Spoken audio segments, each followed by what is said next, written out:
Hi, hello, bonjour, and namaste. This is Out of the Clouds, a podcast at the crossroads between business and mindfulness. And I am your host, Anne Muller-Thaler. Today, I am delighted to be joined by a wonderful, pioneering even entrepreneur called Rebekah Brown. Rebekah and I share a couple of friends in common in London and Brighton. And so when I first heard about her journey, I immediately knew I had to interview her for the podcast because I selfishly really wanted to hear more about how she got to where she is. So Rebekah founded a company in the Femtech space called MPowder. She came to this after living through a difficult time in her early 40s. And at the time, she wasn't able to reach a clear conclusion about her symptoms, and she was turned away by her GP, by her doctor, because she was too young to have menopausal symptoms.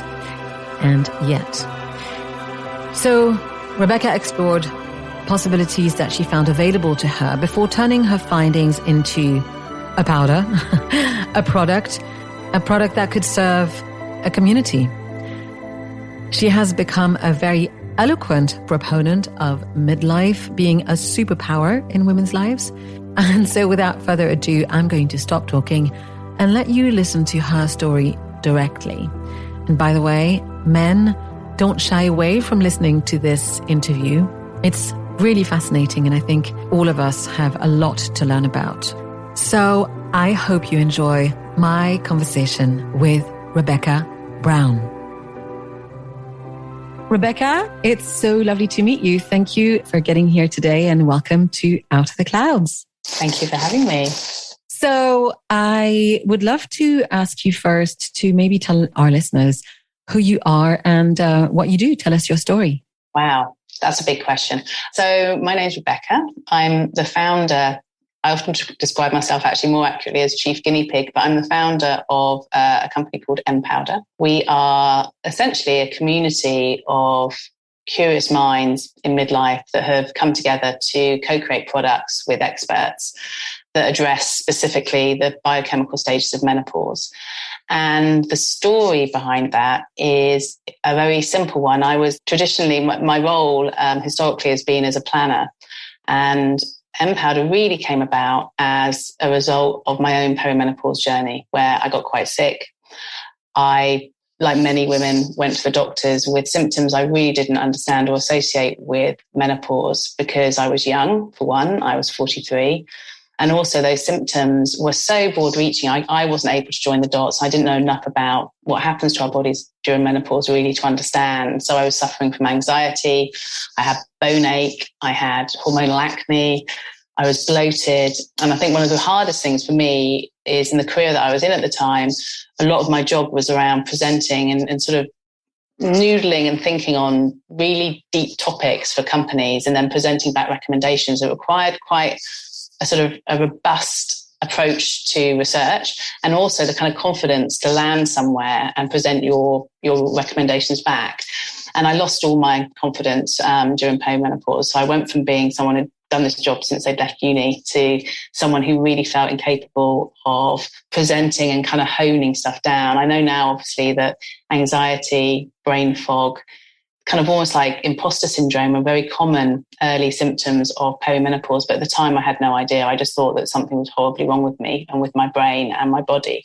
So long story cut short, the doctor experience wasn't a great one, and that's not unusual for women. Around 75% of our community report going to the doctor and being told that they're either too young or being misdiagnosed as being perhaps depressed or burnt out.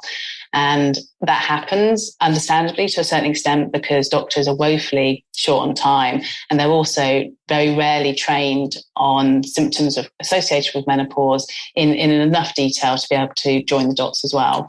So I went to my doctor. He took one look at my lifestyle, I think. And this is really tough on women because we strive, so many of us, I think, we strive with our ambition, with our desire perhaps to have families, with responsibilities around our extended family at this age as well. Perhaps our parents are getting older, perhaps loved ones need more support. And quite often we hit this kind of menopause wall without realizing that's what it is. And we're told that it's kind of because we wanted it all, that we're burnt out. We need some time away from those pressures in order to recalibrate. And it's kind of your fault, is it sort of implicit? Yes, the implicit feedback.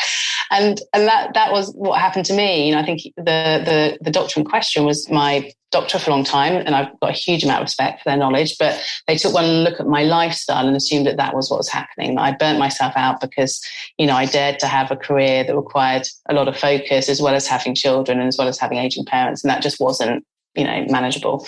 And I probably would have, I'm quite a sort of obedient individual, so I probably would have just done what he'd asked me to do, which was take some time away, consider antidepressants if you're really struggling, but just try and rebalance your life a little bit. But I kind of knew inherently there was something else going on. And, this was 2, maybe 3 years ago now. And perimenopause wasn't actually a word that was used commonly. I think it's fantastic that actually since MPowder has been in business, this awakening has happened, which is going to be incredibly helpful for the next generation of women entering this life stage. But for me, I hadn't really heard of perimenopause. And that was a bit embarrassing, actually. It was a bit embarrassing that I didn't know that this very sort of significant life stage would occur to me and all my peers. And the more I learned about it, I think because I'm a researcher, the more I wanted to kind of solve it. And so I went on a very long, convoluted exploration to learn about what perimenopause is, what the implications are for our current and future health, and what we can do about it. And it really was a result of that learning and my own sort of essentially my own recovery that led to MPowder being born. There are so many things I want to ask you. Maybe the first thing I'd like to ask you is, which symptom brought you to the doctor? Was it just one? Yeah, no, it's a really good question, because I think often, again, for women in midlife, it's kind of a layering up of symptoms. And, we are phenomenal at enduring, but that doesn't necessarily mean that we should. And I'm constantly amazed when I talk to women in our community about how much they endure before they actually seek help from a doctor, because I think we're kind of taught just to deal with pain as women from a very early age. And particularly when it's stuff to do with hormones or fertility or cycles, really from your first period, you're taught that, it might hurt. It might leave you bedridden for a couple of days. It might be really uncomfortable when you're in meetings. It may be really awkward when you're trying to have social situations. But that's just what women do, right? And I think there's a certain element of that then carries through into all sort of gynecological conditions that women have, where they're quite often underplayed and dismissed within the doctor's surgery. And so when stuff was happening to me, it all felt relatively incidental, in the sense that, yes, I was bloated and really uncomfortable, but maybe that was my fault. Maybe I wasn't eating in the way that I should be because I was stressed. And yes, I was struggling to sleep, but maybe that was my fault because I got lots of, so you kind of tend to hold yourself responsible for your health because you don't understand that there's something biochemical occurring that can be better supported if you had the tools and the knowledge to do so. But I think the thing that drove me to the doctor was the anxiety became so crippling that I was struggling to really have conversations. Even the lift, I was practically scripting the kind of off the cuff conversations I knew I might be having to have as I went up the lift to give a presentation. And I was getting up so early to prepare, and I felt so brittle as a person. Anything could sort of reduce me to tears. I just felt that I was falling apart, that my body was betraying me, but also that I was going crazy. I couldn't find the words for things. I couldn't speak naturally. And I have a history in my family of multiple sclerosis as well. So there's a thing in the back of my head that was thinking, maybe you've got something going on. Maybe there's an autoimmune condition here that you just need to face up to and go and seek help for. So I think that's what drove me in. And ironically, to a certain extent, it was that desire to continue living the life at the pace and the way that I had done. I didn't really see that there's an option to do anything differently. I just needed to get back to full speed. Yes. That's very interesting. When I was doing my research for this interview and reading articles on you and on the product and the community, I couldn't help but go back to my own experience around this, which was, I flirted with burnout for a few years while I was still in my previous job, and I didn't know what burnout was at the time. So a lot of what you describe feels like I've been through it, but I couldn't tell you if it's perimenopausal or actually flirting with burnout. Both were possible. Yeah. Thanks. I really put a lot of my own energy into self-care in order not to burn out because I could tell there was something wrong. But I also had a diagnosis of autoimmune disease because I have rheumatoid arthritis. But what I wanted to share here first is a couple of years ago, I noticed that my emotions were becoming more intense. And I remember going to a new gynecologist and me saying to her, I think that there's something strange going on because I've never had bad PMS. And she said to me, oh, you know, this may be perimenopause, but she didn't give me anything extra. She didn't offer any support whatsoever. But she looked at me at the corner of her eye and she said, but, you know, don't do anything crazy like break up with your boyfriend. And I was like, oops, too late. And in a sort of a very emotional sort of flurry, I always found that there was a reality of circumstances that were feeding into the emotions, but the emotions were just heightened to a level that were uncontrollable. And thankfully, because I am a mindfulness student, a mindfulness teacher, I have been able to observe myself sufficiently to see that there still is this presence of a force of some kind inside me that takes over sometimes. And I want to say it's kind of freaking crazy. It is crazy. I mean, I think it's fascinating, isn't it? And I mean, I read a fascinating article, and obviously I can't remember the author or the publication, but the person in question was talking about the fact that we you know, we're taught to not make big decisions, you know, when we've had a loss in the family, when we're grieving for something. And yet perimenopause, this whole journey is a series of letting go. And there is an element of grief and, you know, frustration and anger at our bodies. And obviously our hormones are impacting on our moods as well and the way that we see things. And yet quite fundamental decisions are often made during this period because we're not able to take that step that you've been able to do in terms of your mindfulness practice and sort of observe the way that we're responding. You know, you look at the amount of relationships that break down during this period, and suicide sadly is at its highest for women during the menopause transition. You know, a lot of stuff happens because women do feel crazy. There's a huge sort of sense of empowerment when I saw a chart that sort of plotted the hormone fluctuations of perimenopause to postmenopause. And you look at it at the age of 43 when you're feeling crazy, and it looks basically like the scariest roller coaster ever. The perimenopause is just like all of these ridiculous squiggles, and you see what was happening sort of follicularly before, you know, when you were just having a standard cycle that many of us have, you know, from puberty onwards, relatively straightforward. And then you look at what happens afterwards in terms of how our hormones behave. And you look at that sort of bundle, that mess in the middle, and you just think, well, of course that's going to play havoc with how you feel. And although there's an element, I think, sometimes of liberation and almost sort of burning off some things that need to happen in life, it can be really, really disruptive and very damaging to us and to those we love. Yeah, it's interesting that you talk about that. I would love to see that chart, by the way. Yeah, I can share that. That'd be great. Yeah, around the same time, I was grieving the loss of my dad. I lost both my parents between 2014 and 2019, and a cat, and my dad's ex-wife, and my mum's husband. So lots of loss in our family over a few years. And the thing that I did know about grief is that it's also a biochemical explosion. Yeah. So you never know from one day to the next how you're going to feel. And again, you don't really feel quite in control of yourself. But so for anybody who's experiencing any kind of grief, it's an extra overlay that just makes it even harder to get a grip on our lives. Now, one of the things that I loved about what you did is you left the doctors and you went to seek help, and you went to look at what was available in terms of health supplements. You weren't convinced. What was in the shops and why did it not work for you? Yeah, it's interesting, isn't it, that you don't walk down certain aisles in your supermarket until you have to. So for me, I don't know what I was expecting when I walked down the menopause aisle, but I certainly wasn't expecting to be presented with a sort of an end of life category, which is how I decided to describe it. And the thing that troubled me was on a number of levels. I mean, my background, you know, as I've explained, is as a researcher, a planner within the creative industries. And so I'm very attuned to the subliminal messages that we get as humans when we look at stuff, because, you know, someone very clever from a creative point of view has worked on that packaging to convey a message that they want you to absorb in order to purchase the product. That's kind of how it works, right? If I was to extrapolate what was being presented to me on those menopause shelves, it felt like that they were talking to a very frail, very elderly woman who was mainly worried about bone density and was riding a bicycle invariably or standing in a cornfield.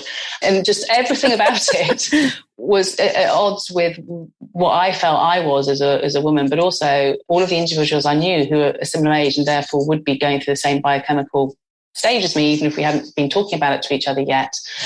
And I couldn't understand as well, because as a researcher, a lot of my work had been focused on the impact that millennials have had on the way that we consume and with the way that we live. And what's been fascinating for me as a sort of specialist looking at the way that people think is that millennials are the first generation effectively to influence up. So, normally you get influenced by your parents and, you get the influence kind of pushes down and we rebel against it or we adopt elements of it. But with millennials, there was something about the way that they chose to live and engage and innovate that pushed up. And so people of my generation who sort of sit a little bit beyond the millennial age range, expecting brands to be authentic, we're expecting an element of honesty and truth. And, we're looking for sort of homegrown solutions. We're looking for a sense of community because all of those things exist in the beauty and wellness space. And so we've adopted that way of thinking. And what also struck me about the menopause offerings was that they just felt like there was something out of the 1980s, and there are some brilliant brands, I hasten to add, that weren't on that shelf.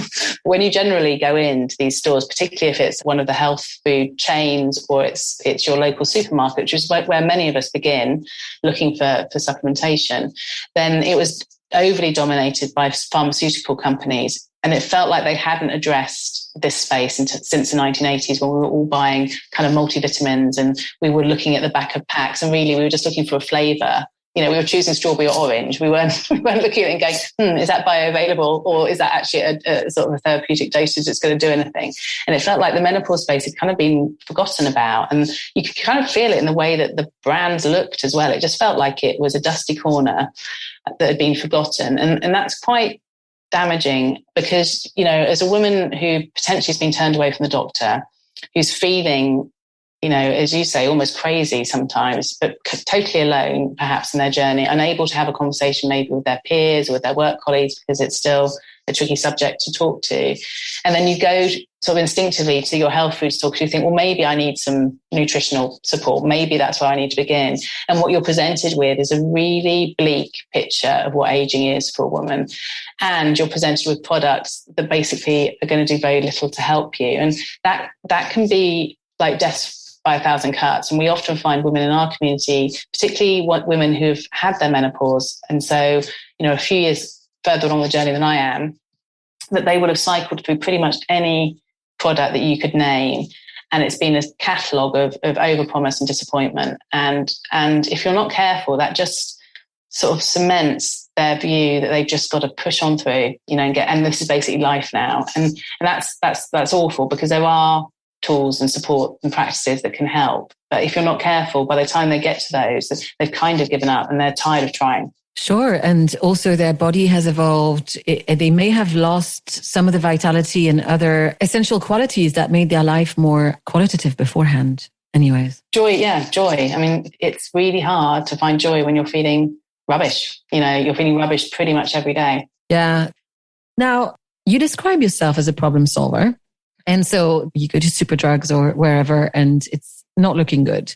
I'd love to know what was that spark in your mind that got you to get a dehydrator in your kitchen and to start blending your own powders? Because that's like a next level step. I completely admire, by the way. So fangirl here. Yeah, well, I think it's fair to say that I'm quite obsessive. If I can't unpick the knot, and that's probably what made me a decent researcher, is I will always go deep to find things out. So the dehydration machine was a moment in my family's life that they're probably quite glad I've moved on from. I was kind of reading all this stuff around functional foods and I managed to hustle my way into a number of conferences that I really shouldn't have attended because I wasn't a medical practitioner or a functional food practitioner. But there's some fascinating events, obviously, that occur in the calendar for medical professionals that have started to look at the potential of food as medicine. So I think what was fascinating about the attendees at these events is that increasingly doctors are looking to find additional tools to support the patients that they see in clinic. And there's a growing recognition, of course, that food is the first form of defense, actually, in dealing with some of the world's biggest, most chronic diseases as well. And what was fascinating about going along to those sessions was listening to doctors saying that, if they could, they'd prescribe a decent diet. If you're looking at someone who's sort of pre-diabetic, and you look at all of the side effects that can occur with the medication that they would prescribe, it'd be much, much better to be able to convince them to try 2 months of a more focused meal plan that could actually bring them back from that brink. And you look at that with cardiovascular disease, you look at obesity and the impact that has. And so that kind of spurred me on, I guess, to sort of dig further into how what we eat could impact the way that we experience menopause. And there's all kinds of research out there about the potential of food for menopause, but it's also pretty hard to unpick because you can't discount other cultural factors. So, for example, quite a lot has been written about, the potential of soy in our diets. But then when you look at the sort of the biome of people living in Asia, it's not just as simple as suddenly introducing soya to your plate. There's much more going on there. There's also much more from a cultural acceptance perspective as to what aging means for women in different parts of the world, where that kind of positivity can also impact the way that you experience menopause. So I was curious about the food. I was curious about the amount of food you need to take to achieve the therapeutic dosage. And that's when my dehydration machine came in, because basically quite a lot of the research that you read requires quite a lot of that said food product. And it became almost impossible to get it on my plate. And so I started looking into blended powders and how you could do that yourself, and how I could try to get that food onto my sort of dietary plan for the day without actually having to sort of sit there eating kilograms of kale. And I entered this whole world of dehydration I didn't know existed. And there's a lot going on in that world, from survivalists to sort of like health food practitioners and I learned a huge amount. I bought a dehydration machine off Amazon. I started playing with different dosage levels of the foods that I wanted to include and learned about how you dehydrate them.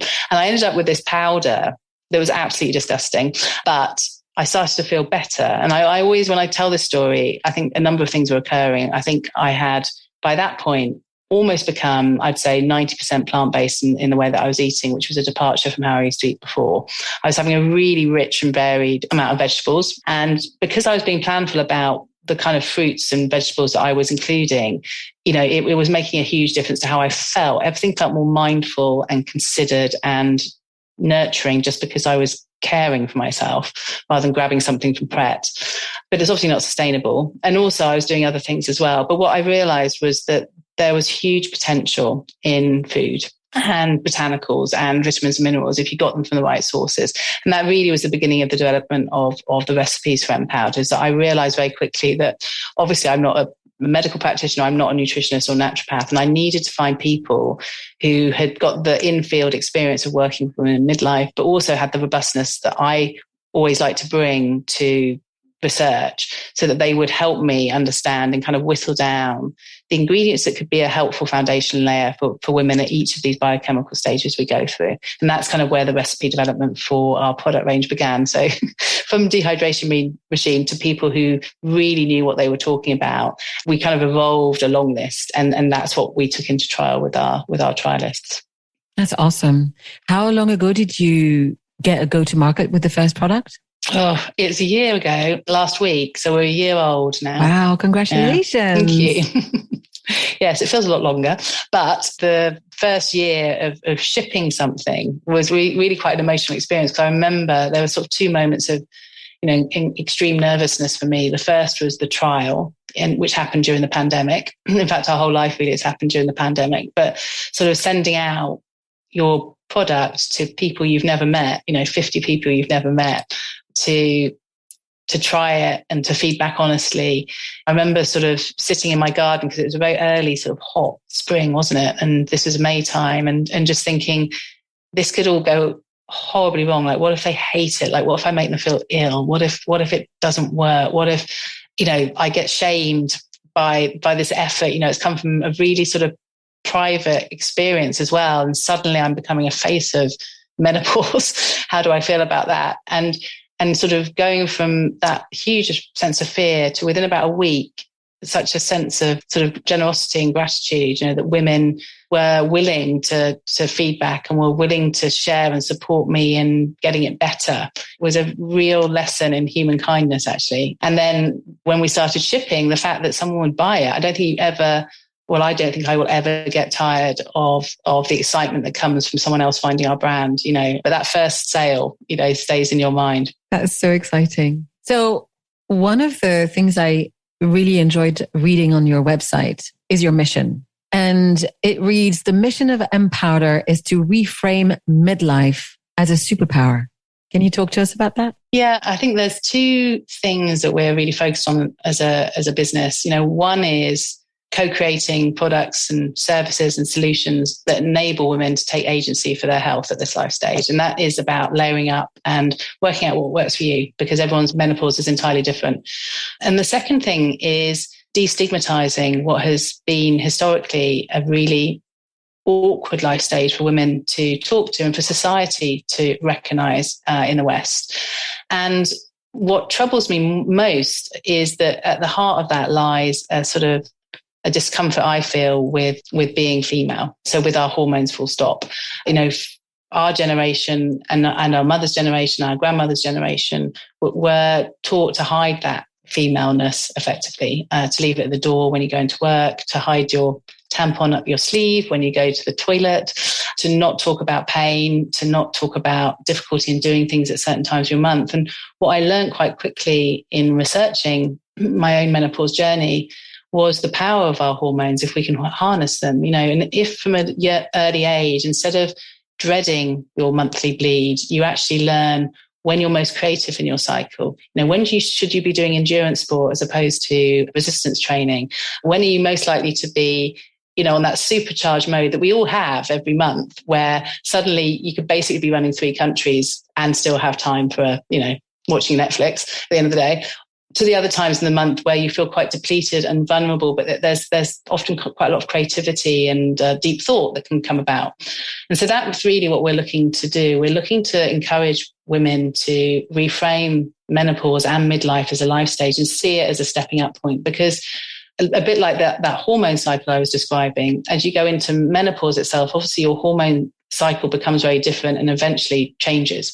And what happens with that change statistically is also incredibly positive. If you've got the right support around you, you've got the tools that you need to feel nourished and well, then you're more likely to start a business in midlife and succeed. Midlife female entrepreneurs are much more successful than the kind of stereotypical vision of a young 21-year-old in flip-flops in San Francisco. We're much more likely to have empathy, which makes us incredibly valuable within the workplace. We're better at conflict resolution. We're happier. We're more purpose-driven. There's so many sort of positive things that come about as a result of this transition. And that's really the thing that we want to be encouraging people to think to, because I think the problem with menopause at the moment is not just that there's a lack of education, but also who wants to find out about something that sounds truly horrid? So we tend to ignore it until it hits us, which isn't good for anyone. Yeah. I'm really excited about you reclaiming this. I'm sure you have been aware in some of the changes that the millennials and Gen Z have made already in terms of getting more acceptance around period shaming. Yeah, of course, there's so little progress given the fact that we're in 2021. How do men that you've come across, how comfortable are they to even engage and discuss and find out about this journey that we get on when they hear about your product? Yeah, that's a really good question. And, to your point around sort of period and also fertility and just, the difficulty with fertility, the fact that it isn't this dreamy rainbow coloured experience for most of us. I think the honesty that's coming about in terms of sort of significant life stages for women is incredibly positive. And I think that millennials and Gen Z, they're not going to experience menopause in the way that we have, because they're just not going to accept that it's something that is taboo, because it happens to 51% of the population. So it's hardly niche. And in answer to your question around sort of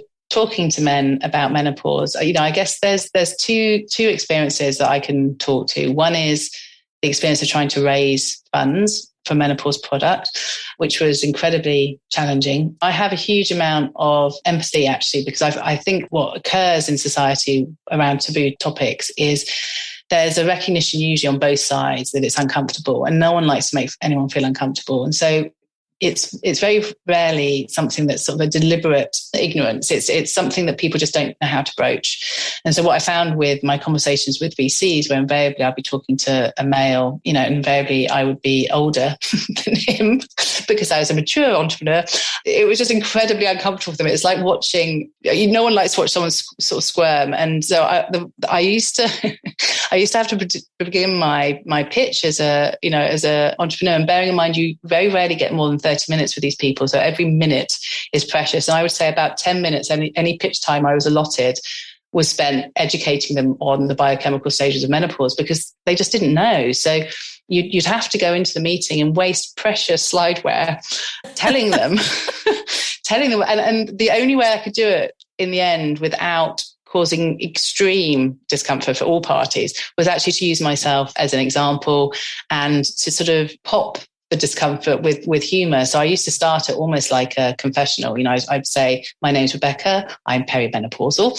And then I'd go on to describe what that meant. And then actually it was really fascinating, again, with my research head on, because what invariably would happen is there'd be, slight discomfort and rigidity at the other side of the table. And then after me talking it through and talking through the implications of menopause, so when I wasn't talking about bleeding, I was talking about other things, you could almost see like a light bulb moment where whoever I was speaking to would go, gosh, actually, do you know what? My parents separated when my mum was, when I think about it now, when my mum was probably going through the menopause, or my mum left her job when she was around that age, or I'd never thought about it, but actually the tension in our house was really tough because my sister was a teenager at the same time. Or, you suddenly find these guys joining the dots and going, oh my goodness, that probably was what was happening to my mum. I just remember tension, or I remember conflict, and so we all carry those stories, even if we don't realize that we carry them. And so I never found it a negative experience talking to men about it. But I think the discussions that we're having to have as a society, as we become more inclusive and we look to address taboos and prejudices, they're not ever going to be that comfortable. And I think that's okay. So, with the VCs, I didn't mind in the end being the person that had that conversation with them. That's absolutely fine. I think the challenge for me was then convincing them that this was something that was significant enough to want to invest in. Because I think the challenge for any VC, and email exchange before this conversation, you flagged the lack of VC funding that goes to female founders, which is woeful at around 2.2% currently.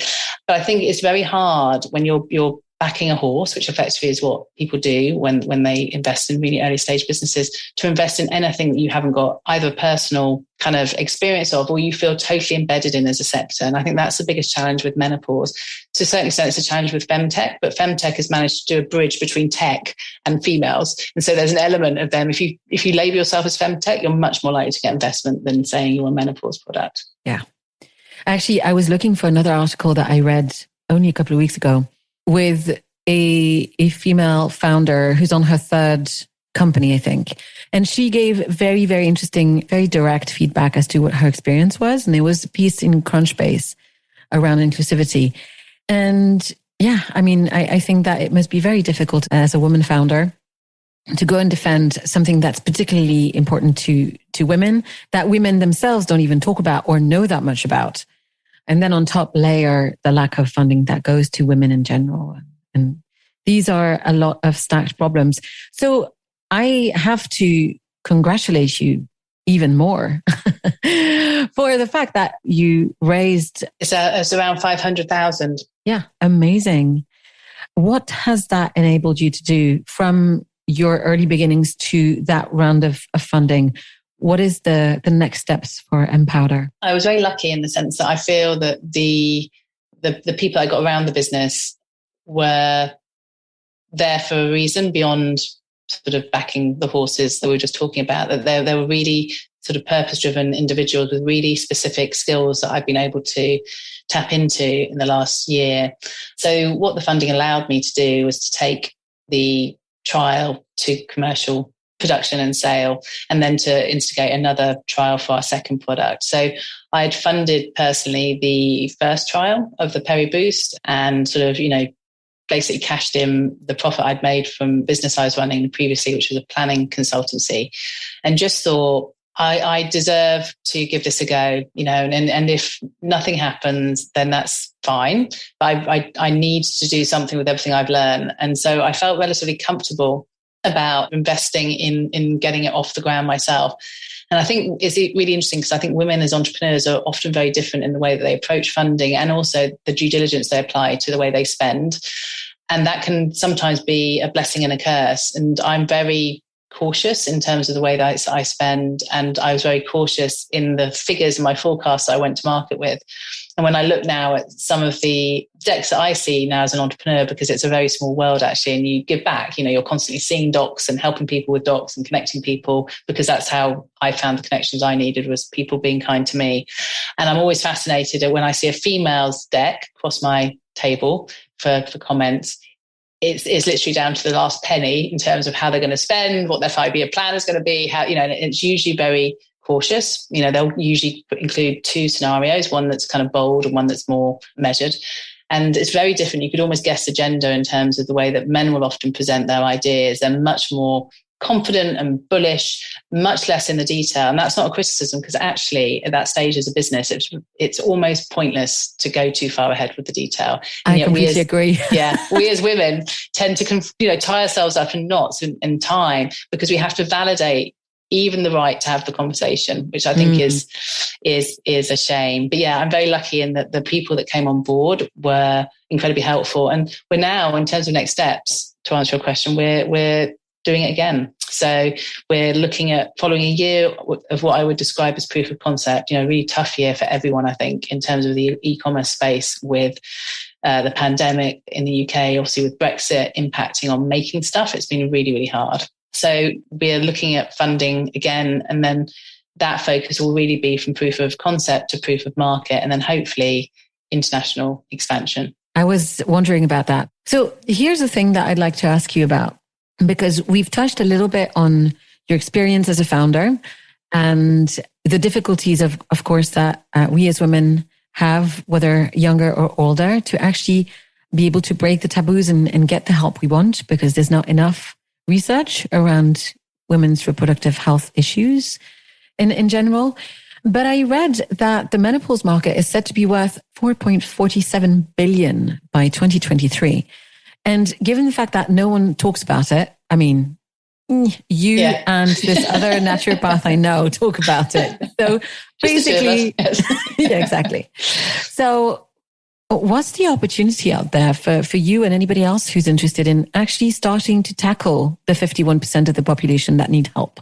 Yeah, I mean, I think these stats are really fascinating, aren't they? Because it is a topic that is very rarely talked about, even though it feels like I talk about it all the time. But, when you step outside this sort of menopause bubble, you still find yourself sort of hit sometimes. I'm often shocked by how little has been absorbed, because I kind of see it. It's a bit like any stage in life, isn't it? The minute you're in it, you see signs of it everywhere. So I see the column inches that have been given to menopause. The fact that 1 in 3 editors in the UK now is a woman in midlife, I think, is no coincidence. That it's now getting the kind of media coverage that it didn't get 2 years ago. And celebrities, similarly, who have far more agency for their careers than they may have done 2 or 3 years ago even, are able to have these conversations and kind of bring them to the open. But I assume that that's all hitting women everywhere, but we don't pick up the messages or the references until we feel that they're relevant. So most people are still woefully unprepared for what may occur to them. But I think the thing about the kind of the sizing of the market is interesting, because obviously it's not like we suddenly arrived and there's suddenly millions of us going through menopause that weren't going through it previously. And what the analysis is showing is basically how the money is being spent. And I don't think they've even scratched the surface actually in that stat that you referenced, because the thing about menopause, if you look at women in midlife, we're also the biggest spenders on beauty. We're not even looking at the topical creams that women are applying to support their skin as it changes, the hair products they're buying because their hair's suddenly thinning or falling out, the treatments they're buying for their nails. All of these things are actually to do with the menopause transition as well, but we're not even counting them. So, I would draw a diagram that had the sort of menopause health, then beauty, and then wellness. All of these things are where women are looking for solutions and support for life stage that is as significant as our puberty. It's like a reverse puberty. And in terms of what that means for entrepreneurs or people looking to engage in this space, I think the thing that I'm most conscious of is the need to behave really responsibly, because I think when you move into a space where people have been not just underserved, but they've actually been woefully served, you have a responsibility to involve them in your direction of travel. And that's really, I guess, why community and co-creation is at the heart of MPowder.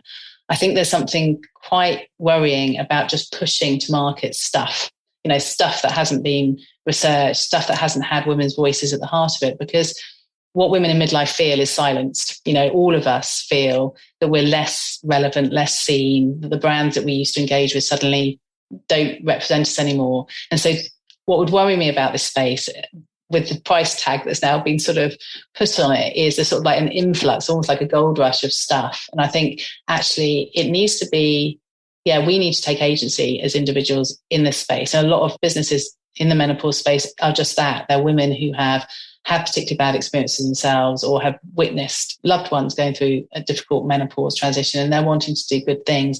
And I think that's what we should be championing and lifting up, is that, the solutions that come to market need to be to have that sense of purpose at the heart of them and to have women's voice at the heart of them. Yes, I am glad that you mentioned that. What strikes me as we consider this is that most of my friends are in an age group. I mean, a lot of them, maybe not most, a lot of them are in an age group that could qualify them in being perimenopausal. And I don't recall a single conversation or the word even being uttered. So it's that in itself is kind of scary. Certainly our conversation today is going to prompt me to have it. But there is also a very difficult topic, because for those of us who haven't had children, there's obviously also the weight of what hasn't happened and could it even, and I'm certainly in that situation. So that makes it even more tender and vulnerable to approach with anybody. Totally. And to that, I think that's the other thing we need to remember. I think there's a benefit to looking at menopause from a biochemical stage, because in some ways it takes away the fear that you're doing something wrong in your life that's resulting in a series of symptoms that feel totally unrelated. But I think the danger of purely describing it as a biochemical stage is to miss the sensitivity around loss, as our bodies transition and change, lost opportunities, a sense that life hasn't necessarily delivered what you may wish it to deliver. And sometimes it's not even what you wish for. Some of us choose not to have children because that's just not what we want for ourselves. But because we're so rooted as women in a value being associated with fertility and reproduction, it's a grief, even if it wasn't something you wanted. You somehow feel that moment has now passed. And I think you're right, it's an incredibly tender period of time for many women. And that kind of needs to be recognised and be part of the dialogue as well. So I'd love for you to tell me a little bit more about your community, because I loved hearing you talk on another podcast about the importance of having all of these voices supporting each other. Tell me, what is it like to build a community around such an important topic? I mean, the thing I always say genuinely is I don't think that we built anything. I think the interesting thing about community, if it's taken at its heart, is it's actually created by others. And so what you do as a business or a business owner really is just hold space. You set the principles, so for us, it was really important that anybody was welcome into our community, that we're not, for one practice and anti another practice. There's quite a lot of division in the menopause space at the moment as a result of the need to also reframe HRT and ensure that people aren't scared of it. But I think what's also happened as a result of that is that there's a fear that anything that isn't HRT is therefore anti-HRT. And so, for example, our kind of rules of engagement within our community are that we encourage anyone to come on board. Anyone's menopause journey is valid, and everybody has a voice within our space. And the community is there to drive our direction of travel as a business. So we use the community to ask what we should be doing next. What workshops are you curious about? One of the great examples I always use is during lockdown, obviously there's a sort of a huge amount of us as women suddenly found ourselves wanting to get into cold water, flocking to the beach. And the Lido is one of the few places that opened early in terms of getting back into some form of fitness. And if you go to the Lido, which I've made part of my regular routine, it is full of midlife women swimming up and down. So one of the brilliant things we did during lockdown was we vote on the topics that we go off and research on behalf of our community. And someone posted, why is the Lido full of women in midlife? And so we got in contact. We found a phenomenal Wim Hof practitioner, and we held a workshop, which is a big ask of her because our workshops are always partly practical. So it's like, and you need to deliver the cold water experience whilst we're all in our houses because we're during lockdown. And she delivered this brilliant piece for us, which was all around the research that goes into what happens when you expose your body to managed stresses, the impact it has on our ability to regulate temperature, mood, what's happening to our parasympathetic system when we expose ourselves to cold water. And then she took us through an exercise with an ice bucket that we all took part in. So the community, it allows us to stay current in terms of what women are curious about. It allows us to go off and do the due diligence for them. And what we've seen is that friendships happen, but that's nothing to do with us. I think as a result of having a community with a certain set of rules, you attract people with a certain mindset. And from that, friendships and support networks grow. But we see ourselves very much as sitting on the outside. Obviously we'll dip in if someone's got a specific question about our product or someone's distressed and we feel we need to put them in contact with someone. But really that community has been an organic thing that the women in it own. I also feel that they own the direction of travel for the business, because they have such a fundamental part to play in terms of how our blends are developed, what we focus on next, what is it that troubles them the most? Where are the gaps currently where they've tried everything and nothing's worked? That kind of insight really is what informs what we do next. So, yeah. That's very cool. So in what I read from your journey, you named yoga as one of the first things that you introduced to your routine, alongside working on the supplements and the mountains of kale you were attempting to eat. And so I would love for you to tell me about how did that happen and what did yoga do in that journey for you? Yeah, and I'm still learning. And I think that's the thing I think that one of the biggest lessons for me probably during menopause has been to be okay being a beginner and try loads of stuff. I was quite a driven individual in the sense that all areas of my life were kind of quite fast paced. So my chosen form of exercise was running, which again isn't unusual for women. And I used to run quite long distances and it fatigued me. It got to a point where actually it was counterproductive in terms of I had to let go of a form of exercise. And I would argue also that running was quite meditative for me in order to invite something else in that was going to nourish me. But I was quite, not anti-yoga, but quite dismissive of yoga because I didn't really understand it. I probably experienced it in the sort of the 90s at university in some sort of sports hall somewhere. And that was basically, I'd written it off as something that I didn't like. It's like, well, they're just lying around. What are they doing? And what was interesting actually is a very good friend of mine who's a yoga teacher and knows me very well, took me through the route of hot yoga, because I think what she worked out with me as a character is that I needed something that was really initially incredibly painful, endurance orientated, to kind of get the bug as to go, oh, okay, my body feels really, really like it's been exercised, but actually also I'm coming out with this real sense of clarity and calm. And so I started in hot yoga, and then what's happened to me over the last 2 years, particularly during lockdown, and particularly being exposed to all these amazing experts that give workshops that I have the privilege of joining, is understanding the sort of the breadth of offer that yoga has. And so yoga nidra, when I'm feeling tired and I'm working at home and I need a 10-minute or 20-minute break, things like that have become tools in my toolkit that I really do turn to. And because of lockdown, I also got introduced to sort of different forms of yoga via Zoom, but also sort of getting curious about how I could develop my own practice. So I haven't yet. I've kind of done a couple of sessions back in a hot yoga studio since we've been able to, since the world's unlocked. And I still do really love, almost, it's like a cleansing experience for me. Too much of it is depleting for me as well. It kind of, you have to balance it. And I think also, particularly in menopause, the impact of that extreme heat sometimes can be a good thing, sometimes not such a good thing for people, and you have to work it through. But yeah, yoga for me is something that I always feel like it stretches my mind as well as my body. I always come out of it sort of feeling, yeah, that's the only way I can describe it really, like everything's been stretched. Yeah, I was reading a book yesterday with a friend, and it reminded me that we are mainly made of space, even though we feel dense.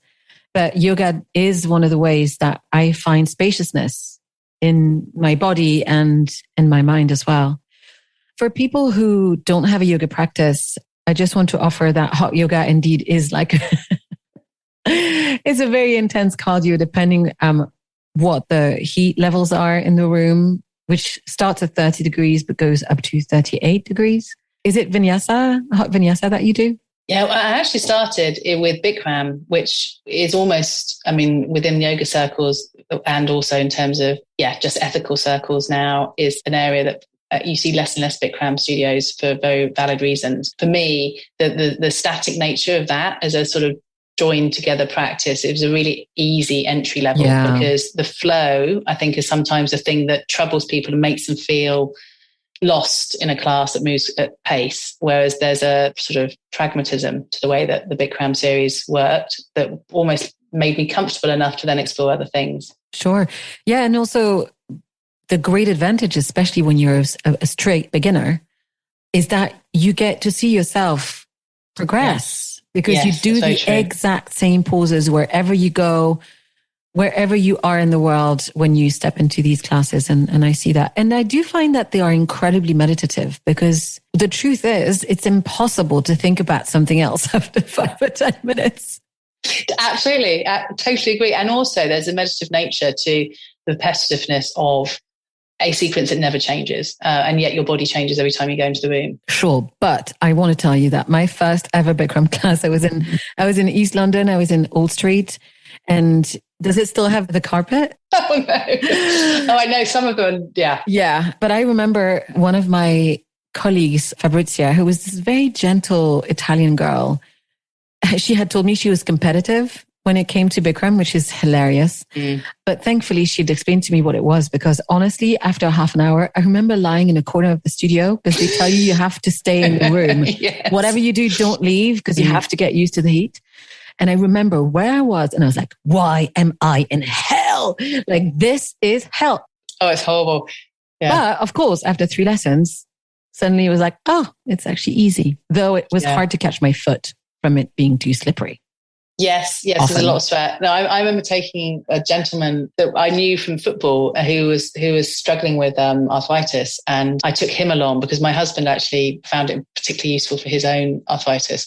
And this guy was a complete gym bunny, sort of 6'6", really, really muscly, quite competitive as well.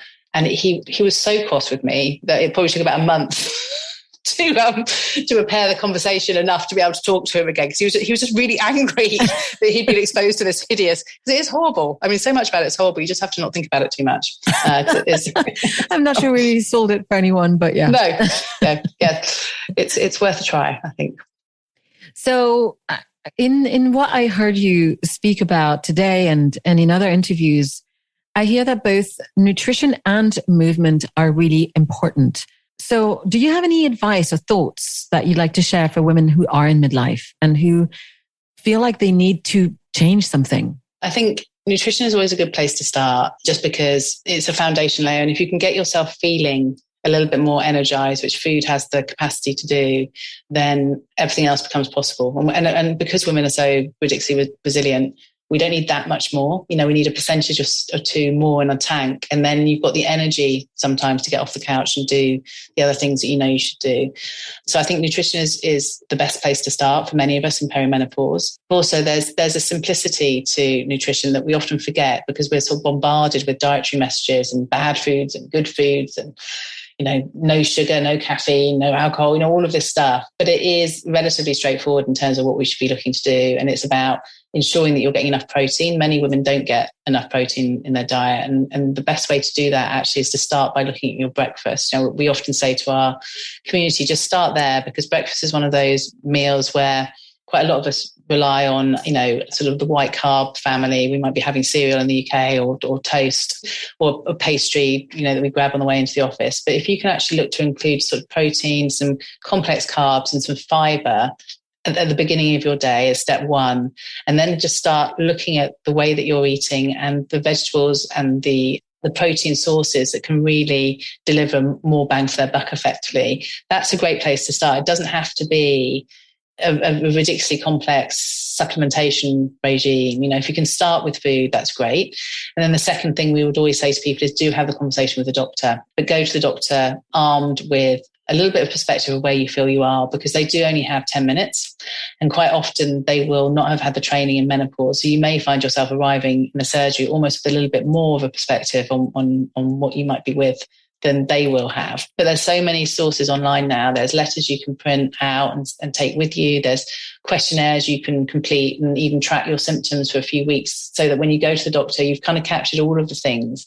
So if you think back to my story, they're pretty random, disconnected symptoms I had. And that's why, in a way, that the doctor wasn't able to join the dots. But if you're able to go in and present a rounded picture of a month's worth of symptoms, have the conversation, because HRT can often be helpful for women. And it can also act as a sort of a layering up, in that it can be preventative in terms of other chronic diseases, but also it can give you that burst of energy and feeling good enough to then employ other things. And then you're absolutely right. The third thing I'd layer on would be movement. And I think, again, we're taught movement is often a punitive thing, I think, for women. We know our purpose for moving is often to lose weight, to be slimmer, to be different, to be more like the imagery we see in magazines. So it's always a bit of a punishment rather than a joy. And I think if you can rediscover the joy in movement, that's a real asset to take into old age, because the minute you find something you love, the minute you're likely to do it, and do it for sustained and consistent periods of time. And that's the other thing that I've learned, is that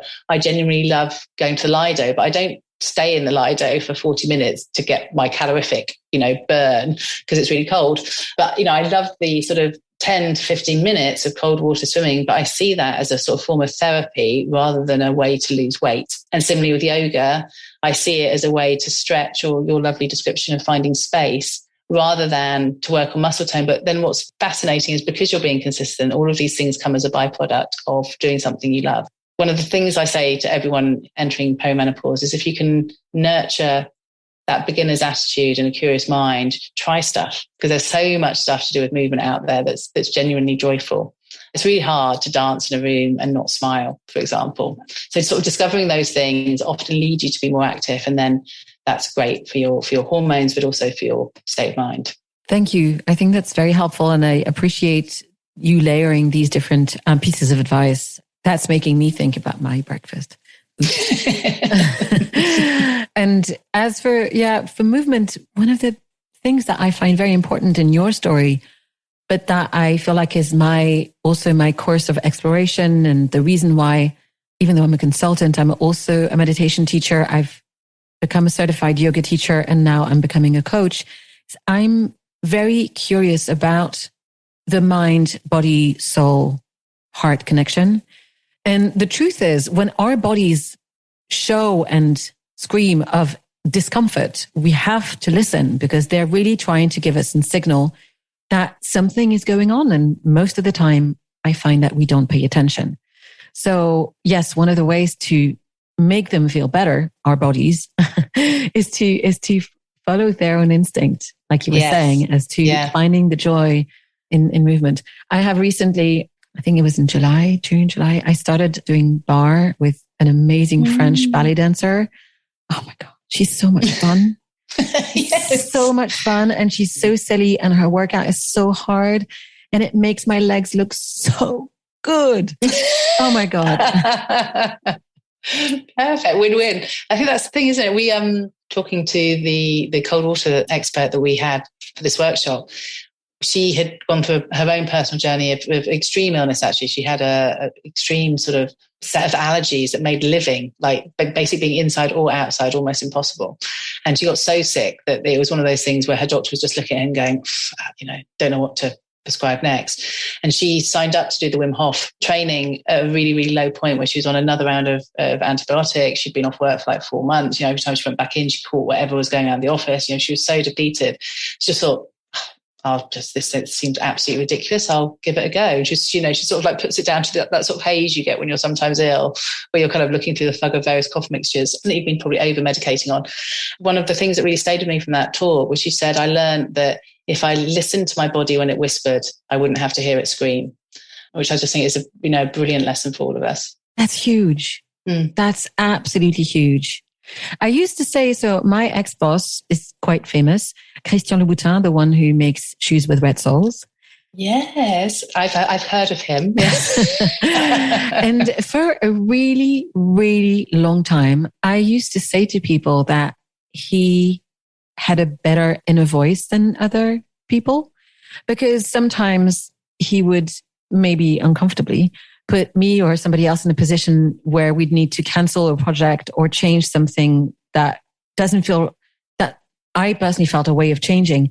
But there was always a very, very good reason. And so I really came to admire how he was able to follow through, even in great discomfort in social circumstances. I think the worst one is when we had to postpone the opening of an exhibition at the London Design Museum.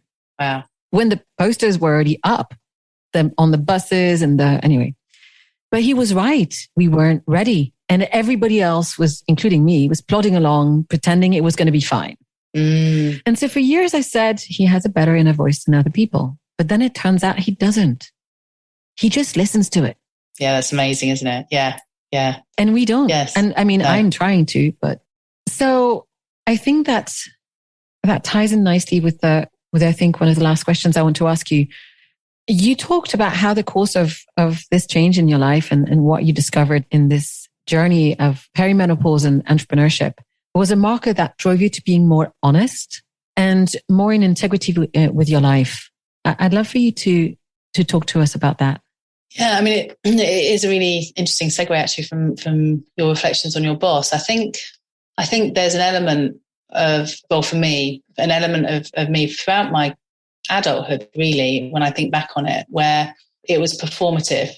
There was a desire that I was expected to achieve certain things. I was expected to follow certain paths. And I was often in environments where they were very male dominated. So I had to perform in a certain way to fit. And I think, to your point about sort of inner voice, you lose sense of your voice when you're constantly trying to make it sound like someone else's, basically, or to fit into a culture where you're not necessarily recognized for being you. And I had quite early career success by a series of sort of happy accidents rather than design. But I was a very young MD of a company. I was sort of 28 when I had my first managerial directorship, and I was often responsible for people older than me, more experienced than me.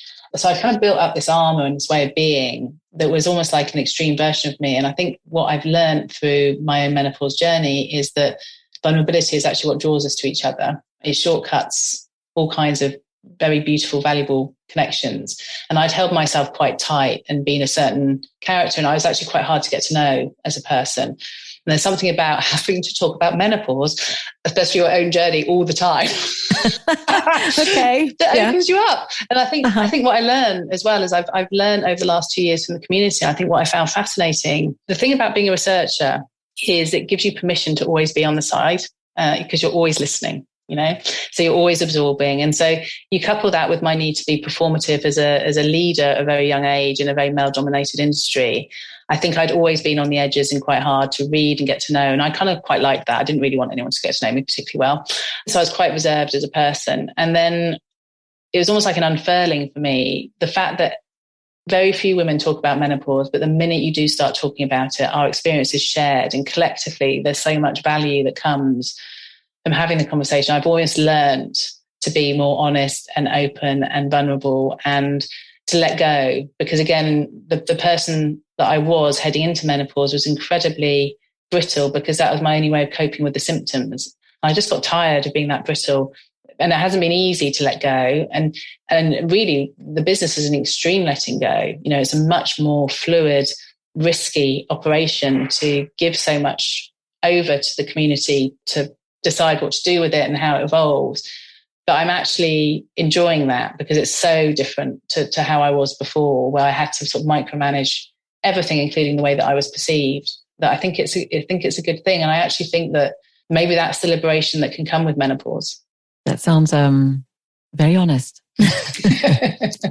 It's interesting how we get to know ourselves over the years. It's beautiful to witness, to see someone embracing, as it seems to me that you are, who you are without judging her either. Mm-hmm. You seem very accepting and letting go of that old identity and being with the flow. So thank you. Thanks, very inspiring. Well, and I think, there's this huge amount of gratitude I have, because the weird thing about, what I've ended up doing is being exposed to all these amazing practitioners, coaches, career coaches, life coaches, yogis, nutritionists, acupuncturists. And it's almost like I've done a degree course on how to be, with yourself. So every time I go into these workshops, I learn something. So I've felt incredibly lucky in a weird way as well. That's great. Now, Out of the Clouds, as you may remember from our first chat, is a podcast that is, like me, at the crossroads between business and mindfulness. And I know that meditation has also become part of your life. And you spoke a little bit in another podcast as to how you were also confused about what it was supposed to be when you first started, which I think is most people. Yeah. Would you like to share about this and what practices you do? Yes, I think you're alluding to my innate desire to make everything vaguely competitive that I have to get good at and win. So, I think for me with meditation, the thing that I hadn't really appreciated was the word practice in it. And also the fact that you don't pass, you don't win at meditation. You just spend time doing it. And actually the rewards come, for me anyway, when you least expect them. It's not like I necessarily sort of go into my meditation practice expecting anything of it other than some time and some space on a daily basis. And I tried not to dig too deep into my preconceptions, my prejudices around any of the practices that I've tried. This idea of a curious mind of like, I'm just going to give something a go. So many of the things that we find in midlife or in times of need are practices that have been handed down by generations. So I really shouldn't judge. I should just try. And with meditation, I found that if I could squeeze 10 minutes in the morning, and I think, again, I've talked about this quite honestly, like many women, my house is absolute chaos. So the only way I could do that was to actually just lock the toilet door and do my meditation on the toilet floor. And no one bothers me when I'm in the toilet. So I do that in the morning. And, I started off with Headspace, doing 5 to 10 minutes every morning. Again, not really expecting anything of it, just going, well, look, other people I respect and love have this as part of their practice. What is it about it that means that they've made it a habit? And over time, what I found was that I could tell when I didn't do it. So it's quite interesting. I couldn't tell when necessarily I did do it, but I could tell when I didn't do it. And then as I've become, I guess, more adept at learning about meditation through my own community and exposure to experts in meditation, I've learned to sort of use it at points in my day when I need a little bit of space where I can feel my heart going because I'm anxious. Or I've done an interview, not this one because this has been very lovely, but I've been really nervous and I've gone into a conversation with a journalist. And I can kind of feel, when you're breathing here at the top of your body, and you've been very energized, but it's actually a really, really draining experience. And you come out of it and you need a way to ground yourself again in order to get through the rest of the day. And I found myself turning increasingly to meditation and moving from Headspace, which I still think is a brilliant entry point for people, to working with practitioners on a one-on-one basis, and also sort of almost, I guess, slightly freer tools like Insight Timer, where you can start exploring, perhaps practitioners that you like or certain disciplines that you like to do with different meditation approaches.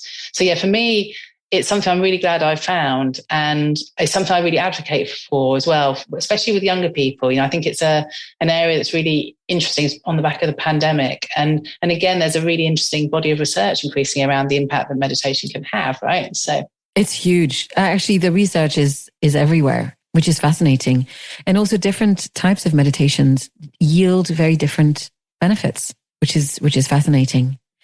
Before we get on to my quick round of end questions, is there anything else that you'd like to add that you haven't mentioned for our listeners?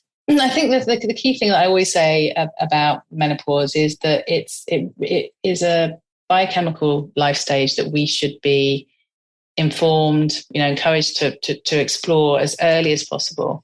Because if you do, there's absolutely no reason why, midlife and beyond can't be everything you hope and want it to be. And I think if we can sort of have these discussions with optimism and with faith that there are tools and solutions, and there's Western practices, there's ancient practices, there's all kinds of things that you can do, then then you should be flourishing. And I think that's probably the key message whenever I talk about menopause, I want to leave people with, is it can be really tough. And a lot of the time we end up talking about the tough stuff because it's important to do that to ensure that it's less tough for others. But the thing to kind of keep front of mind, I think, is the more informed you have, the more agency we have as women over our health and our wellness, the better our aging process will be. Thank you so much. Now, I have 1, 2, 3, 4, 5, 6, 7, 8, 9. I'm not going to ask every question because otherwise you'll be here for an extra half an hour. But so let me maybe ask you this. Tell me about an act of kindness that has touched your life. I actually find acts of kindness all the time. I get incredibly moved from a commercial and business perspective, from reviews. I always find it fascinating that people take the time to feedback. And I'm always incredibly grateful for that. And I think one of the early indicators for me of just the sort of the generosity of spirit that's inherent, I think, when women come together, was when we first started the business, we did a survey to try and find out what people's experience of menopause was. Was mine unique and particularly tough, or was this common? What kind of tools and practices had women found that worked and what hadn't? And one of the questions I always asked in the survey was, what do you wish your younger self had known about this stage of life? And what we found with that research was that the majority of people filling it in were women post-menopause, so women much, much older. So not just recently post-menopause, but maybe in their 60s and 70s. And what I just thought at the time was, how generous and kind is that you have women who are going to get nothing from the work and the research that I'm doing because they've had their menopause, and they're driven to take 10 minutes out of their day to share their own experiences so that others can learn from it and hopefully not have the same. But that for me was just so kind and so generous. I'm often struck actually by how older women will look back at younger women to help them find the way. And if you ask people what motivates them now in the menopause space, it's often about their daughters or their sisters or, the younger peers they see coming up maybe in the classroom that they're wanting to change for. We can be an incredibly selfless, generous group when we come together. And that always warms my heart. That's so lovely. Very different line of question. What is your favorite word? And I should explain a word that you would tattoo on yourself. It's really funny, actually, because I've been thinking about a tattoo. I've been tattoo curious for a long time. I think, actually, if I was tattooing something, because I have been giving this a lot of thought, it wouldn't be a single word, actually. It'd probably be a phrase. There's a couple of phrases I have front of mind. One is, "If not for you," which is a line from my wedding song by Bob Dylan. And the other one is, "The littlest birds sing the prettiest songs," which would be really long as a tattoo, so probably not very practical. But again, there's another line from a song I love, which is just about how small things can make a massive impact and bring joy to life. But my favourite word, and I will shut up in a minute, my favourite word is concur. I just think we should use it more. When someone says they concur, for me, it's one of the most joyful things because it's just so life-affirming to have someone believe in something so much. People very rarely say it to me, but when someone says to me, "I concur," it just makes me very happy. It's a really good word. I love all of that. Great answer. What song best represents you? Oh my goodness, that's a really tough one. What song best represents me? Well, there's quite a few that I love for the way that they represent midlife and joy. And one of my favourites is by the Vaccines, which is, I don't know what the actual title is, but it's "Put a Wetsuit On," if you wiki Google that one. And it's really about the shock of suddenly realising that you've aged. And the lyrics something like, "Put a wetsuit on, let your hair grow long," and kind of just get out into the waves and just enjoy yourself and live a little. So that's probably the song I would use. Oh, that's amazing. What did you want to be when you were a little girl? I genuinely didn't know what I wanted to be when I grew up. And, to your point earlier about the honesty I've learned to maybe live with a little bit, I think I probably took a path that was expected of me rather than really learning what I wanted to be. But I also think that life is so sort of, the path of life is so different for most of us from what we expect, that it really is about saying yes to things you're curious about. So I think I probably wanted to be an actress, but I'm not sure whether that was really a genuine desire or whether that was put in my head. And I definitely wasn't good enough to be an actress. I did go to university and do drama and English, but there was no way that I was going to end up on the stage. I was much more comfortable, again, analysing behaviour and being behind the scenes. Interesting. Yes, but there was a creative aspect to it though. And you understand the performance as well. And you're pretty eloquent as an entrepreneur. So I'd say this served you in some way. Maybe. What would you say to your younger self if you could send yourself a message? It probably, and I don't know if you'd listen in youth, but I think I felt very uncomfortable in my own skin, really until I was a mother, interestingly. And I was a mother, relatively young and outside the kind of the peer group that I was in. It was young and it was unusual and it was tricky. But I think I always wanted to be and look different, and it was such a waste of energy and time. And I wish that my younger self had known that actually the interesting thing about people is their character. And I think that's a really hard lesson to learn. I wish I'd learned that one sooner. What's the best advice you've ever been given? It probably is advice around learning. I think one of the benefits of working in research is that you kind of become a master of something for about 2 months, usually, if you're working in an industry where you're being given briefs to have an opinion on something. So you go very, very deep into an area and then you move on. And actually, for me, as a dyslexic, I've forgotten about it about 2 months later.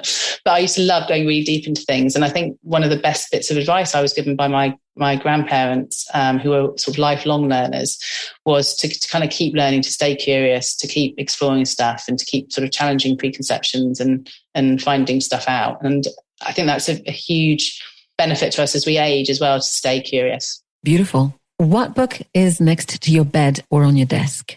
So next to my bed actually is one I've been reading, really with the mind to understand a little bit about how some of the more famous characters in our world operate. And I think it's called, because I knew that you were going to ask me this question, it's called something like, excuse the language because this is the title of the book, Bloody Brilliant Partnerships. It's all about the relationships that sometimes occur behind the scenes that we know less about. So, for example, one of my favourite chapters in it talks to the relationship between Bob Dylan and Joan Baez, not their romantic relationship, but actually how Baez was instrumental in Dylan's success, and just those moments where people meet and sort of something happens, a spark happens that changes the trajectory of someone else's life. And often they're not given credit for it. So that's the book that's by my bed at the moment.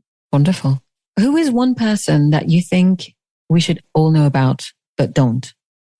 So the person I thought to when you shared this as a question in advance of the call was actually a poet called Carol Ann Duffy, which some people may be familiar with, depending on what schooling system they went through and whether they were in the UK, because occasionally her books are on the syllabus. She's brilliant in that she's a feminist who just tells stories from the female point of view. One of her anthologies, which is one of my favourites, is called The World's Wife, and it retells all of those stories, whether it's about Midas, for example, but she tells it from the wife's point of view, the frustration of this man suddenly touching everything and it turns to gold. So she does it in a very humorous way as well. And she also writes beautiful poetry about life that just cuts through all of the false metaphors around love and relationships. So I've always really enjoyed the way that she uses language. So yeah, if you haven't discovered her, she's definitely worth a read. I will go and check her out right now. And my last question for you is, what brings you happiness? I mean, I think happiness is interesting, isn't it? It's kind of, I've learned not to try and manifest it. I think that's probably one of my other learnings of menopause. And I think what I found is that it's often time. Time brings me happiness, sort of time to actually pause and just be in the moment is as simple as that. And that can be any type of moment. It can be sort of standing on the edge of a football pitch, talking to football mums. It can be grabbing a coffee with my husband. But it's just that opportunity to just be in those conversations rather than with your mind halfway somewhere else. I think that's what really makes me happy. Mindfulness, Sorry. Indeed. Yeah, no, you're right. You're absolutely right.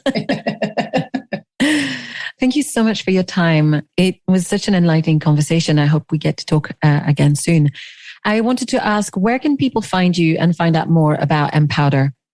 Thank you. So probably the easiest route into our community actually is Instagram, because it's It's a collection of almost microblogs that we post there. We use the platform quite differently to a lot of companies, I think, in that it's just where we go to share stuff that we find interesting, to feedback on stories, to tell you about events and things that are happening. But it's just a little window into the community itself. And then if you are more curious, you can head to our website, which is www.mpowder.store.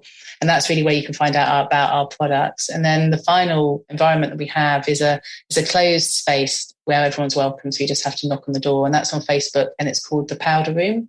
So if you search MPowder, the Powder Room, you'll find that community, which you just need to request to join. And that's where all of the workshop videos sit, where the conversations amongst our community take place, where we ask your advice in terms of what we want to be doing next as a group of women. So that's kind of the heart and soul of the business, is on Facebook. That's awesome. Well, thank you again. I hope you have a fantastic rest of the day, and I'll be looking forward to seeing you and your company continue to break new ground. Thank you so much for having me on. It's been really lovely having a chat. Thanks. Take care. You too. Bye. Thanks again to Rebekah for being my guest on the show. You can find everything about MPowder online at mpowder.store and on Instagram or Facebook at MPowder Store. Hey friends and listeners, thanks again for joining me today. And as usual, you'll find links from today's topics in the show notes.